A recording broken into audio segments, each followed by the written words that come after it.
November 1967, the Central Highlands of South Vietnam, a remote corner of Con Tum province near the borders with Laos and Cambodia.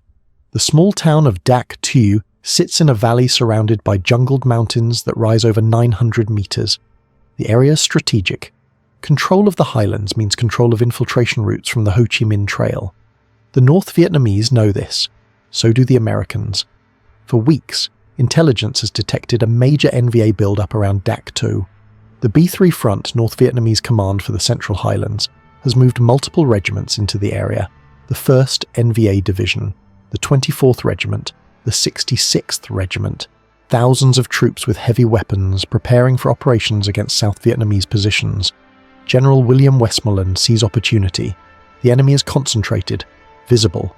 He orders a spoiling attack, find the NVA, fix them, destroy them before they can launch their offensive. The mission goes to the 4th Infantry Division and the 173rd Airborne Brigade, the Sky Soldiers. The operation is named MacArthur.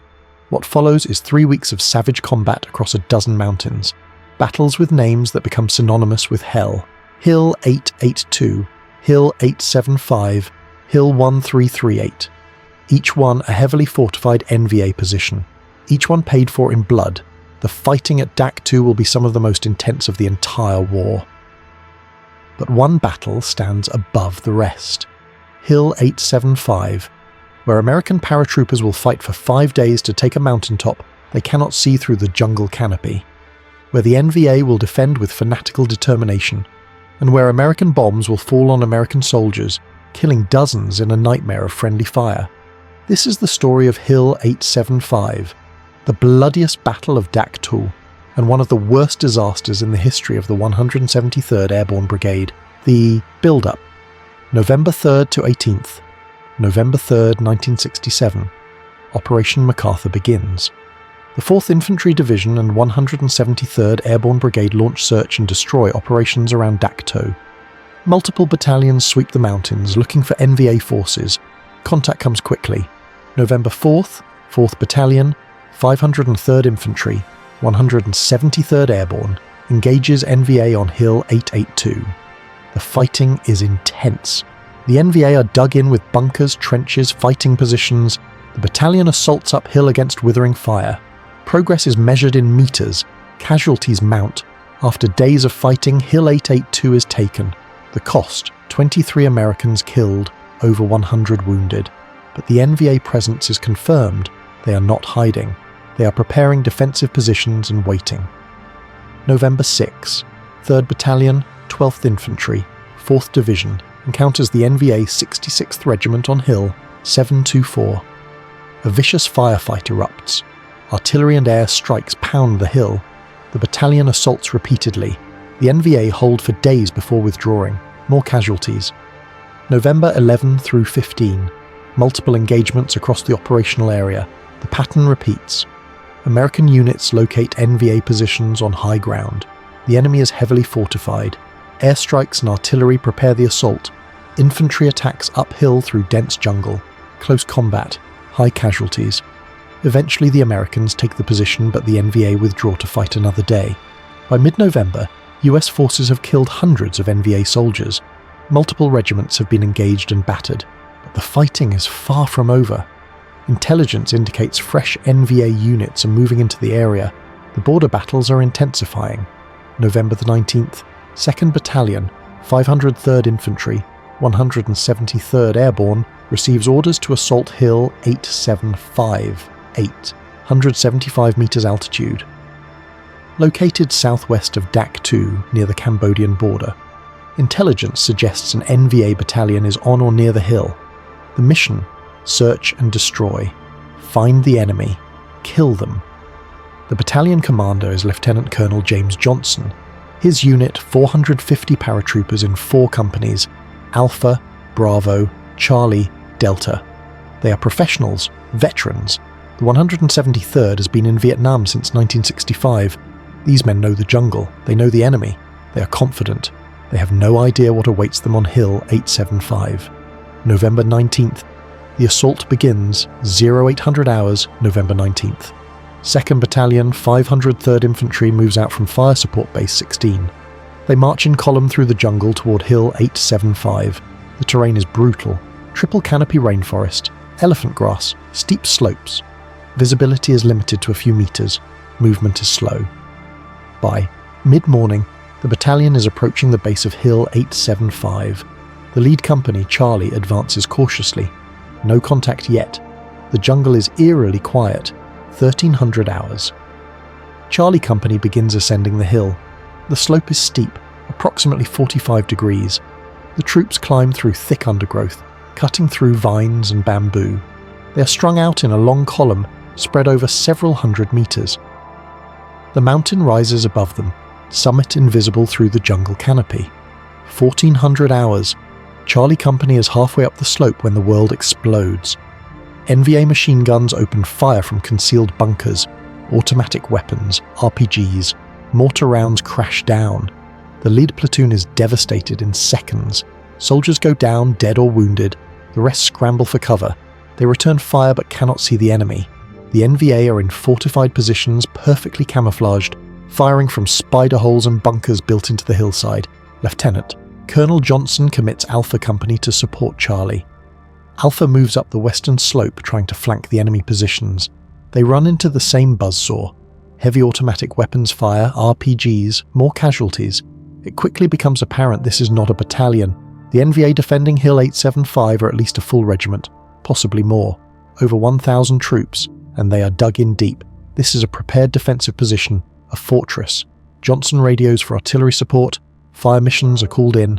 105mm and 155mm howitzers from Fire Support Base 16 open fire.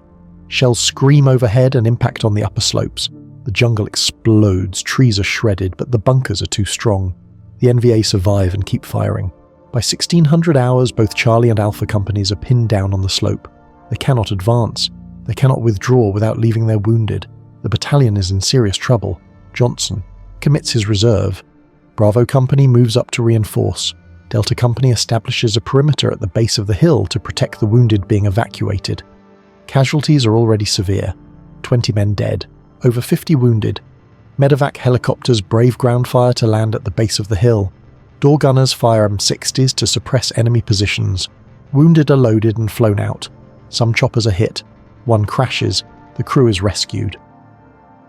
As darkness approaches, the battalion is spread across the hillside in scattered positions. Companies are intermixed. Communications are difficult. Johnson attempts to consolidate, but movement draws fire. The paratroopers dig in where they are and prepare for night. Artillery fires harassment missions. Shells fall around the perimeter all night. Illumination rounds light the darkness. Parachute flares drift down, casting harsh shadows. The NVA probe the American positions. Firefights erupt in the darkness. Grenades explode. Tracers arc through. The trees. Nobody sleeps. November 20th. Friendly fire. Dawn. November 20th. The situation is grim. 2nd Battalion, 503rd Infantry, is surrounded on 3 sides partway up Hill 875. NVA forces control the summit and the upper slopes. They fire down on American positions. Snipers pick off anyone who moves. Mortar rounds fall continuously. Johnson requests massive fire support. Airstrikes, heavy artillery, B-52 bombers, anything that can help his trapped battalion. Division headquarters responds. Support is on the way. Throughout the morning, fighter bombers strike Hill 875, F-4 Phantoms, F-100 Super Sabres, a 1E Sky Raiders. They drop bombs, napalm rockets. The jungle burns. Black smoke rises into the sky. The noise is deafening. Surely nothing can survive this. Yet when the smoke clears, NVA fire resumes. The bunkers are too deep, the jungle too thick. The airstrikes kill some defenders, but not enough. The Americans remain pinned down. 14:30 hours. Another airstrike is called in. 2 F-100 Super Sabres are inbound. They will drop bombs on the NVA positions at the summit. American forward air controllers mark the target with smoke grenades. The fighters acknowledge. They begin their attack runs. What happens next is every soldier's nightmare. The F-100s dive toward the target. The lead aircraft releases 2 500-pound bombs, but something goes wrong. The bombs fall short. They impact directly on American positions in the perimeter. The explosions are catastrophic. Soldiers are thrown through the air, trees are shredded. Equipment is vaporized. The screaming starts immediately. Men lie torn apart, limbs missing, bleeding out. Others are buried under collapsed trees and earth. The scene is apocalyptic. 42 paratroopers are killed instantly or die shortly after. Over 40 more are wounded, many critically. Charlie Company ceases to exist as a fighting unit. The command post is destroyed. Officers are dead. Communications are disrupted. Lieutenant Colonel Johnson is slightly wounded but continues to command. He calls off all airstrikes. No more bombs. The friendly fire has done more damage than the enemy. His battalion is shattered. Throughout the afternoon, survivors dig through the wreckage looking for wounded and dead. Medics work frantically to save lives. Morphine, bandages, tourniquets. The aid station is overwhelmed. Critically wounded soldiers lie waiting for medevac that cannot land because of enemy fire. By nightfall, the battalion's strength is cut in half. Over 140 casualties in 2 days. The survivors form a tight defensive perimeter on the slope. They are surrounded, low on ammunition, running out of water. The NVA control the heights above them and the jungle below. Escape is not possible. They must hold and wait for relief. That night is hell. The NVA attack repeatedly. Bugles sound. Whistles blow. Enemy soldiers charge through the darkness toward American positions. The defenders fight them off with rifle fire and grenades. The fighting is close, hand to hand, desperate. Artillery fires danger close missions. Shells impact within 50 meters of the perimeter. The concussion knocks men down, but it stops the attacks. Bodies pile up in the jungle just beyond the foxholes. The NVA take heavy casualties but keep coming. They sense the Americans are vulnerable. One more push might annihilate them. November 21st and 22nd. The siege. The next 2 days blur together. 2nd Battalion, 503rd Infantry, holds a perimeter approximately 75 meters across on the side of Hill 875. They are surrounded by at least a regiment of NVA troops who attack repeatedly, trying to finish them. The perimeter is a nightmare. Wounded men lie in shell scrapes and behind fallen logs waiting for evacuation that cannot come. Corpsmen move through the position under fire, treating injuries with dwindling medical supplies. Morphine syrettes are rationed. Bandages run out and are improvised from torn uniforms. Some wounded die slowly, their injuries too severe to survive without surgery that cannot be performed. The healthy soldiers rotate between fighting positions and caring for wounded. There is no rest, no sleep. The NVA attack comes in waves, sometimes just probes to test defences, sometimes full assaults with bugles blowing and hundreds of soldiers charging through the jungle. Each attack is beaten back, but at cost. Ammunition is conserved. Riflemen are limited to semi-automatic fire only. Machine gunners fire in short bursts. Every round counts. Water becomes critical. Canteens are empty by the second day. The wounded need water most, but there is none. Men lick moisture from leaves. Some drink from muddy puddles, risking disease. Dehydration weakens everyone. In the tropical heat without water combat, effectiveness degrades rapidly. Food is gone. Sea rations were consumed the first day.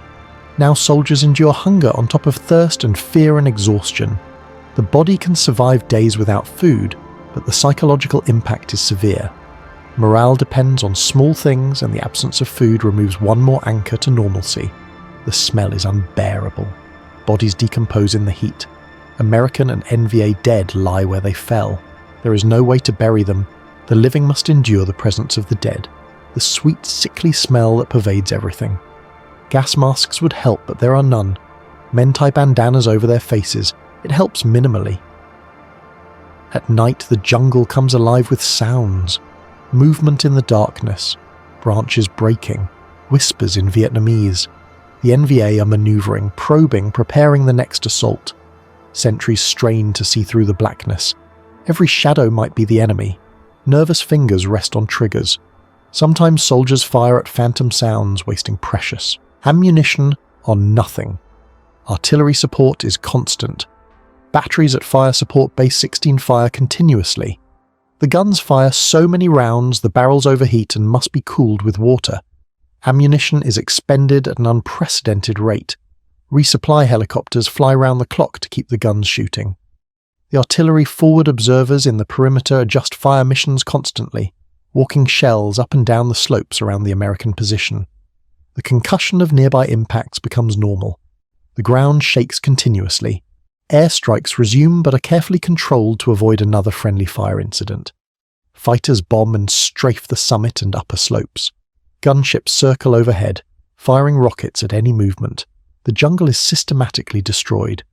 A-1E Sky Raiders, slow but deadly, make low passes firing 20mm cannons that tear through the canopy. F-4 Phantoms drop napalm that turns entire hillsides into infernos. The heat from these strikes can be felt hundreds of meters away. The flames consume oxygen, making breathing difficult even in the American perimeter. Inside the perimeter, conditions are desperate. Water runs out, food is gone, ammunition is rationed. The wounded lie in makeshift aid stations, receiving minimal care. Morphine is running low. Some wounded die from their injuries because they cannot be evacuated. Medevac helicopters try to land but are driven off by ground fire. The smell of death pervades the perimeter. Bodies of Americans and NVA lie in the heat, decomposing. There is no way to bury them. The living endure the presence of the dead. Morale is maintained by leadership at the squad and platoon level. Sergeants and lieutenants keep their men fighting. They redistribute ammunition. They organize defensive sectors. They inspire confidence even when the situation seems hopeless. The bond between the paratroopers strengthens. They will not surrender. They will not quit. They will hold. November 22nd. Relief forces are organized. 4th Battalion, 503rd Infantry is ordered to fight through to the surrounded battalion. They begin advancing uphill 875 from the south. They encounter heavy resistance. The NVA are everywhere. Progress is slow, casualties mount. By nightfall, the relief force is still hundreds of meters from 2nd Battalion. The link-up will have to wait until morning. November 23rd. Thanksgiving Day. Dawn, November the 23rd. Thanksgiving Day, 1967. The irony is not lost on anyone. While Americans at home prepare turkey dinners, paratroopers on Hill 875 prepare for what might be their last battle. The relief force, 4th Battalion, 503rd Infantry, resumes the attack at first light. They fight through NVA positions, clearing bunkers with grenades and satchel charges. Airstrikes and artillery support the advance. Meter by meter, they move uphill toward their surrounded. Comrades, 1,000 hours. 4th Battalion makes contact with 2nd Battalion's perimeter. The siege is broken. Fresh troops, ammunition, water, medical supplies. The wounded can finally be evacuated. Throughout the day, medevac helicopters shuttle the casualties off the mountain. The count is staggering. 140 killed, over 100 wounded. 2nd Battalion, 503rd Infantry, has lost nearly half its strength. But the battle is not over. The summit of Hill 875 remains in NVA hands. The mission is to take that hill. Both battalions, reinforced by elements of other units, prepare for a final assault. The plan is overwhelming force. Over 1,000 American paratroopers will attack from multiple directions simultaneously. Artillery pounds the summit with unprecedented intensity. Every available gun in range fires. 105mm, 155mm, 175mm 8-inch howitzers. The barrage is continuous. Shells fall at a rate of 100 per minute. The explosions merge into a single sustained roar. The mountain disappears under smoke and dust. B-52s drop arc-light strikes. 3 aircraft cells deliver 81,000 kilograms of bombs per mission. The impact is seismic. The ground shakes kilometers away. Trees are uprooted. The jungle canopy is blasted away, exposing the naked earth beneath. Crater upon crater, overlapping destruction. The explosions are visible from miles away. Surely nothing can survive this. Tactical airstrikes add to the devastation. FE-4 Phantoms drop 2,000-pound bombs that penetrate deep bunkers before exploding. The delayed fuses allow the bombs to bury themselves before detonation, collapsing underground positions. A-1E Sky Raiders deliver napalm. The petroleum jelly flames stick to everything, burning at over 1,000 degrees. The heat creates wind that fans the flames. The summit becomes an inferno. 1,500 hours. The artillery lifts. The airstrikes cease. In the sudden silence, the infantry prepares to move. Company commanders give final instructions. Squads, check weapons. Magazines are topped off. Grenades are positioned on load-bearing vests for quick access. The paratroopers know this is the final push. Either they take that summit, or they will be fighting on this mountain for days more. 15 hours. The assault begins. Alpha and Bravo companies from 4th Battalion attack from the south. Charlie and Delta companies from 2nd Battalion attack from the west. Additional units from other battalions support from the east. The coordinated assault puts maximum pressure on the defenders from all sides simultaneously. The paratroopers advance uphill in skirmish lines, using fire and movement tactics. One squad advances while another provides covering fire. They bound from cover to cover, fallen logs, bomb craters. The jungle is so destroyed that visibility is better than it has been all week. The troops can see each other. They can coordinate. NVA resistance is lighter than expected. The bombardment has taken a terrible toll. Many bunkers are collapsed. Defenders are dead or wounded. The survivors are stunned, deafened, disoriented from the explosions. They fire from the remaining positions, but the Americans are in overwhelming strength. 1,600 hours. The first Americans reach the outer bunker line. Grenades are thrown into firing ports. Satchel charges demolish reinforced positions. Some NVA fight to the death in their bunkers. Others attempt to withdraw toward the back slope and Cambodia beyond. They are cut down by machine gun fire. The advance continues, bunker by bunker, trench by trench. The paratroopers clear each position systematically. Flamethrowers burn out holdouts. Engineers use demolitions to collapse tunnels. The NVA regiment that has defended this mountain for 5 days is being destroyed position by position. 1,700 hours. American forces reach the summit of Hill 875. The flag is raised. After 5 days, 140 American dead, 372 wounded, the objective is secured. Paratroopers from both battalions stand on the crest, exhausted, bloodied, victorious. The summit is a wasteland. Bomb craters overlap, some 10 meters deep. Trees are shattered stumps, bark stripped away by shrapnel. NVA bodies lie in and around destroyed bunkers. Some defenders died at their weapons, buried by collapsed overhead cover. Equipment is scattered everywhere. Weapons, packs, ammunition. The defenders fought to the end. Those who survived fled into the jungle toward Cambodia. The bunker system is extensive. Logs reinforced with earth. Some positions have 10 feet of overhead cover, interconnected by trenches and tunnels.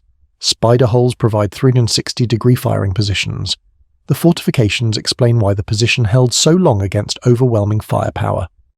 The NVA engineers built well.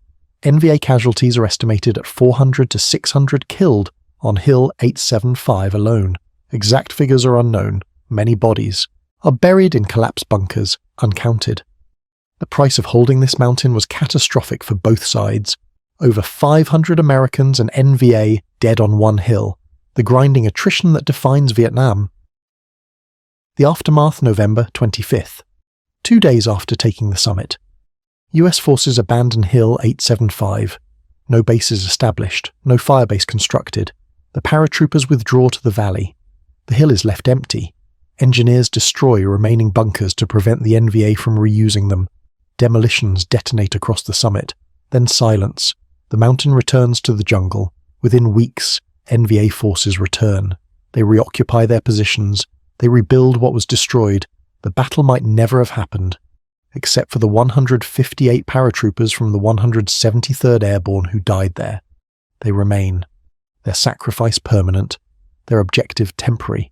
The hill they died to take now belongs to the enemy once more. The entire battle of Dak To lasts from November 3rd to 23rd, 1967. The operation involves elements of the 4th Infantry Division, 173rd Airborne Brigade, and supporting units.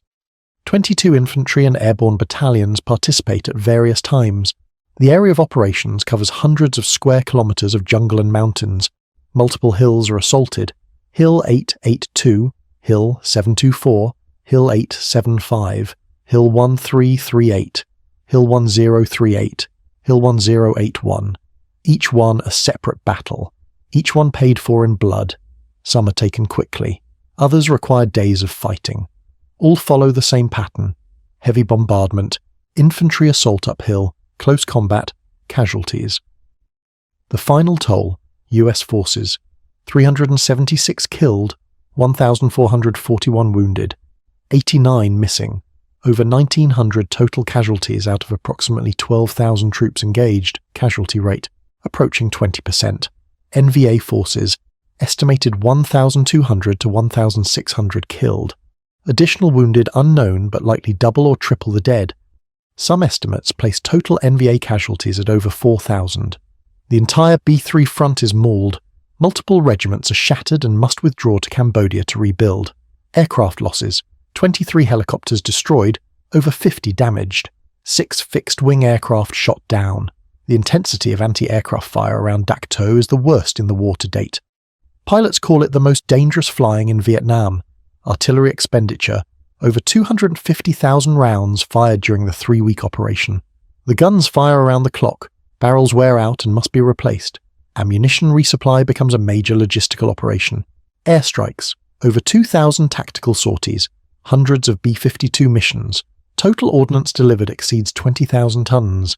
The area around Dak To is the most heavily bombed in the Central Highlands. The jungle is transformed into wasteland. The kill ratio favours the Americans, but barely.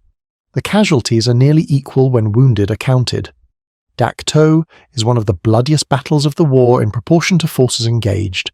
General Westmoreland declares Dak To a major victory. The NVA build-up was disrupted. Enemy regiments were shattered. The threat to the Central Highlands was eliminated. The border battles prevented the NVA from launching major offensives. This assessment is partially true. The NVA did suffer heavy casualties. Their plans were disrupted. But 2 months later, the Tet Offensive explodes across South Vietnam. The NVA clearly had the capability to launch major operations despite their losses at Dak To.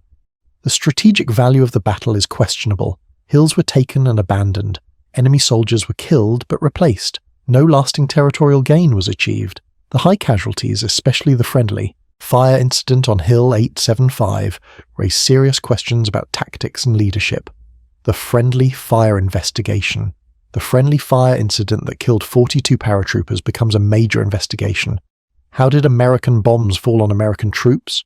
Who is responsible? What went wrong? The official investigation concludes the forward air controller misidentified the target. The smoke marking the American perimeter was mistaken for enemy positions. The F-100 pilot followed procedure but bombed the wrong coordinates. It was an accident, a tragic mistake. No one is held criminally liable, but questions remain. Why were bombs being dropped so close to friendly positions? Why was communication between ground and air not clearer? Could better procedures have prevented this? The answers are unsatisfying. War is chaotic. Mistakes happen. But that explanation offers little comfort to the families of the dead. The incident highlights the dangers of close air. Support in dense jungle. When the enemy is meters away and visibility is limited, the margin for error is zero. One mistake and friends die instead of foes. The lesson is learned in blood on Hill 875. The controversy. Like Hamburger Hill, 18 months later, Dak To sparks controversy. The casualties are high. The hills are abandoned. The strategic value is unclear. Critics question whether the battles were necessary. Could the NVA have been engaged in less costly ways? Did the objectives justify the losses? Defenders argue the battles were necessary to disrupt enemy plans and protect South Vietnamese positions. The NVA had to be found and engaged. Waiting for them to attack would have been worse. Offensive operations were the only way to maintain initiative. The debate reflects larger questions about the war strategy. Westmoreland's approach was attrition. Kill more enemy than they can replace. Eventually they quit. Battles like Dak To fit this strategy. High enemy, casualties, favourable kill ratios, success measured in body counts. But attrition requires willingness to accept casualties. And by late 1967, American public support for the war is weakening. High casualties without visible progress toward victory erode confidence. Dak To, followed 2 months later by Tet, accelerates the decline. For the 173rd Airborne Brigade, Dak To is a defining battle. The Sky Soldiers fought with courage and determination under horrific conditions. They held when surrounded, they advanced when ordered, they accomplished their mission despite catastrophic losses. But the cost was almost unbearable. The brigade lost 367 killed and 1,040 wounded during the operation. Some units lost over 50% strength. The friendly fire incident on Hill 875 remains the worst single tragedy in the brigade's Vietnam service. Veterans of Dak to struggle with the memory, the horror of the fighting, the friends lost, the question of whether it mattered.